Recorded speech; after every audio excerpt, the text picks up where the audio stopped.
अस्सलाम वालेकुम।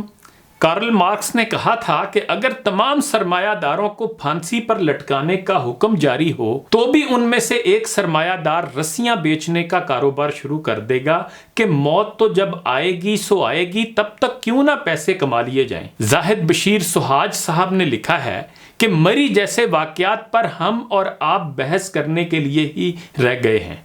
हुकूमत नाअहल है, अवाम बेवकूफ़ है। आप हुक्मरानों को इल्ज़ाम दें, हम अवाम को देते हैं, या हम खवास की क्लास लेते हैं, आप अवाम को गालियां दे लें। यहाँ आवे का आवा ही बिगड़ा हुआ है, जेड़ा पुट्टो ओही लाल। लेकिन देखना यह है कि हम कितने ही ऐसे संगीन हालात और वाक़यात से गुजर चुकने के बाद भी कितना कुछ सीख पाए हैं। अभी सड़क पर टैंकर उल्टाकर देख लीजिए। कुछ अरसा पहले पकोड़ों समोसों की तरह फ्राई होने वाली ये अवाम दरिंदों की तरह लपकेगी। साल गुजर लेने दीजिए और अगले साल मरी में इससे भी ज्यादा हजूम ना हुआ तो मेरा गिरेबान हाजिर है। गजनी वाला शॉर्ट टर्म मेमोरी लॉस हमें लाहक है। जब संगीन वार्निंग दी जा चुकी थी तो खतरा मोल लेना गलत है।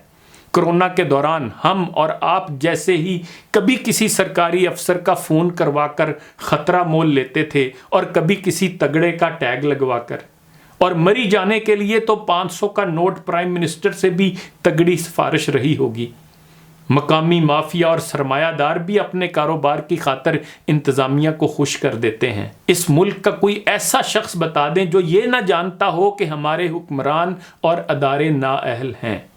रिश्वत और सिफारिश कल्चर किससे पोशीदा है? 5 रुपए के मांस को 100 रुपए में बेचने वाले सरमायादार से कौन वाकिफ नहीं? 2000 के रेंट वाले कमरे का 50-60 हज़ार मांगने वाले मरी वाल की किसे खबर नहीं थी। और ये सिर्फ मरी वालों का हाल नहीं, आप इस मुल्क के किसी भी कोने में चले जाएं, कमो बेश सबका यही हाल है। खैर, मरी के कुछ लोगों ने सियाहों की मदद भी की है। अच्छे बुरे लोग हर जगह पाए जाते हैं, लेकिन अवाम भेड़ बकरियां हैं और हुकूमत का तो काम ही इस रेवड़ को नज़्मो ज़ब्त में रखना और इनकी हिफाजत करना होता है। हुकूमत किसी तरह भी इस मामले में बरी ज़िम्मा नहीं हो सकती, लेकिन अवाम भी अपने गिरेबान में ज़रूर झांके। बिना किसी जांच पड़ताल, प्लानिंग और साजो सामान के जब ऐसे इक़दामात उठाए जाते हैं तो आप उम्मीद भी फिर किसी सानहे की रखिए। जाहिद साहब कहते हैं कि हमारे कुछ दोस्त एक दफ़ा नारायण कागान और एक दफ़ा नीलम इस तरह गए कि सुबह उठे तो प्रोग्राम बन गया कि नारायण कागान जाना है। किसी को घर से सोया हुआ जगाया जाता है तो किसी को 3 इडियट्स वाले राजू रस्तोगी की तरह पिंडी इस्लामाबाद से आगे निकलने पर पता चलता है कि मंजिल किधर को है। सोच भी यही होती है कि घूमे फिरेंगे और अगर मुनासिब कमरा मिल गया तो सत्ते खैरा, और ना मिला तो गाड़ी तो है ही, ये किस काम आएगी। एक दिन गाड़ी में औखे सोखे सो लेंगे तो क्या हो जाएगा। एडवेंचर करने के चक्कर में रहते हैं हम, और फिर इसे बढ़ा चढ़ाकर बयान किया जाता है।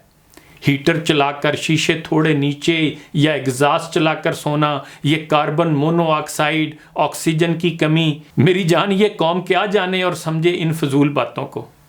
मेरे अजीज़ाने मन, आप हुकूमत, हुक्मरान और अदारों को दोषी ठहराकर अपना कलेजा ठंडा कर लें, लेकिन जब तक कुएं में से कुत्ता नहीं निकलेगा तब तक पानी से बुदबू ख़त्म नहीं होगी।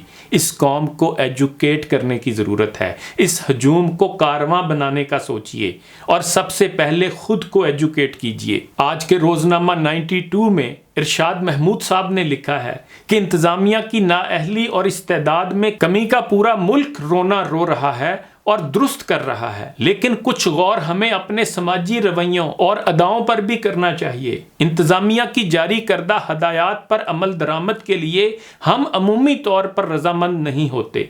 हर कोई मुहम जोई करना चाहता है, चांस लेना चाहता है कि मुमकिन है वो निकल या बच जाए। एक दूसरे की देखा देखी हम सब भीड़ चाल का शिकार हो जाते हैं। एक गलती करता है तो उसे रोकने की बजाय हम उसकी पैरवी करना शुरू कर देते हैं। पुलिस और ट्रैफिक अहलकारों के लिए लोगों को संभालने से ज्यादा अपनी जान बचाना मसला बन जाता है। नॉर्वे के दारुल हुकूमत ओस्लो में 80 की दहाई से मुकीम सरदार अली शाह नवाज बताते हैं कि यहाँ हुकूमत अगर हदायत जारी कर दे कि शहरियों ने घर से बाहर नहीं निकलना तो कोई भूल कर भी कदम दरवाजे से बाहर नहीं रखता। حکومت کے احکامات پر اس کی روح کے مطابق عمل کیا جاتا ہے۔ انتظامیہ طاقت کا استعمال شاذ ہی کرتی ہے۔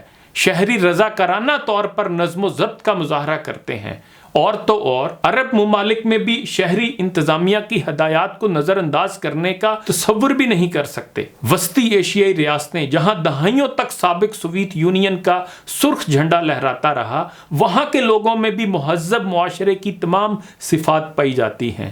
نظم و ضبط، قطار میں کھڑے ہونا، ٹریفک قوانین کا احترام کرنا، سرکاری نرخوں پر خرید و فروخت کرنا، قانون کا سکہ ہر طرف چلتا ہے۔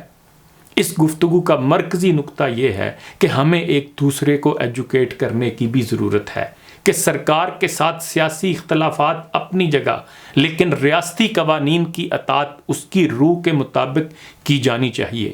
اگر ہم ایسا کریں گے تو 70% ہمارے مسائل خود بخود حل ہو جائیں گے۔ BBC اردو کے مطابق پالیسی ریسرچ کے ماہر حسین ندیم نے کہا کہ نظام حکمرانی میں دہائیوں سے ہونے والی منظم تباہی روزانہ مختلف انداز میں آشکار ہوتی ہے، ہم بس اسے پہچاننے میں ناکام رہتے ہیں۔ ایک اور صارف زبیر فیصل عباسی نے امید ظاہر کی کہ یہ سانحہ مزید بڑا نہ ہو۔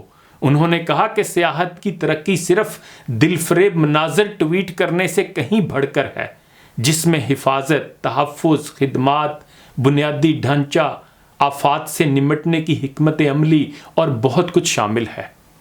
ایک خاتون زویا شبیر نے اس سانحے کو نااہلی قرار دیتے ہوئے کہا کہ غیر ملکی سیاح کبھی بھی ایسے ملک میں نہیں آئیں گے جہاں لوگ سرکار کی جانب سے تیاری نہ ہونے کی وجہ سے سڑکوں پر ایسے مر رہے ہوں۔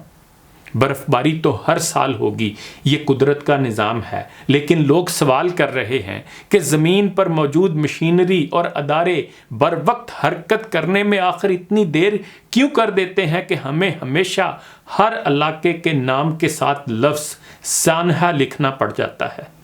آخر پر ان اشعار کے ساتھ اجازت چاہوں گا۔ اپنی انا کو بھلایا جا سکتا تھا، شاید سارا شہر بچایا جا سکتا تھا۔ دھوپ میں جلنے والوں آؤ بیٹھ کے سوچیں، اس رستے میں پیڑ لگایا جا سکتا تھا۔ انہی گزارشات کے ساتھ اجازت چاہوں گا۔ اپنا خیال رکھیے گا۔ اللہ حافظ۔